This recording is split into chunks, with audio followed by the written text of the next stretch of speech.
ராணிப்பேட்டை மாவட்டம் சோளிங்கரில் பாமக நிர்வாகி நாட்டு துப்பாக்கியால் சுட்டு கொலை செய்யப்பட்ட வழக்கில் ஏற்கனவே 2 கைது செய்யப்பட்ட நிலையில் போலீசார் மேலும் 2 பேரை கைது செய்துள்ளனர்.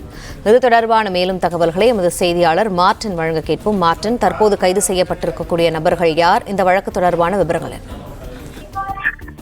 நிச்சயமா, ராணிப்பேட்டை மாவட்டம் சோளிங்கர் பகுதியைச் சேர்ந்தவர் சக்கரவர்த்தி. இவர் பாமக கட்சியில் நிர்வாகியாக உள்ளார்.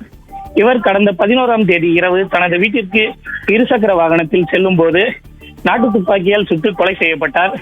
இது தொடர்பாக அரக்கோணம் டிஎஸ்பி ஜாஃபர் சித்திக் தலைமையிலான 3 தனிப்படை அமைக்கப்பட்டு விசாரணை நடத்த வந்த நிலையில்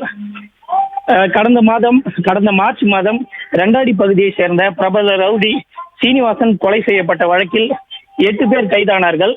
அந்த 8 பேரை 8 கொலையாளிகளை வழக்கறிஞர் சக்கரவர்த்தி தான் ஜாமீனில் எடுத்ததாக கூறப்படுகிறது. இதன் காரணமாக ஏற்பட்ட முன்விரோத காரணமாக சீனிவாசன் கூட்டாளி பிரபு உட்பட 4 பேர் சக்கரவர்த்தியை நோட்டமிட்டு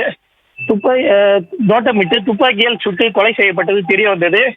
இதனை அடுத்து பிரபுவை பிடிக்க சென்ற போலீசாரை பிரபு கள்ள துப்பாக்கியால் சுட்டதாக கூறப்படும் நிலையில் பிரபுவை போலீசார் காலில் சுட்டு பிடித்தனர்.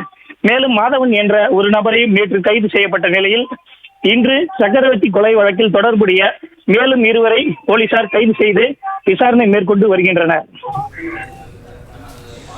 நன்றி மார்டின், விவரங்களுக்கு. பிளே ஸ்டோர் மற்றும் ஆப் ஸ்டோரில் இருந்து பாலிமர் செயலியை QR கோடு மூலம் பதிவிறக்கம் செய்யுங்கள்.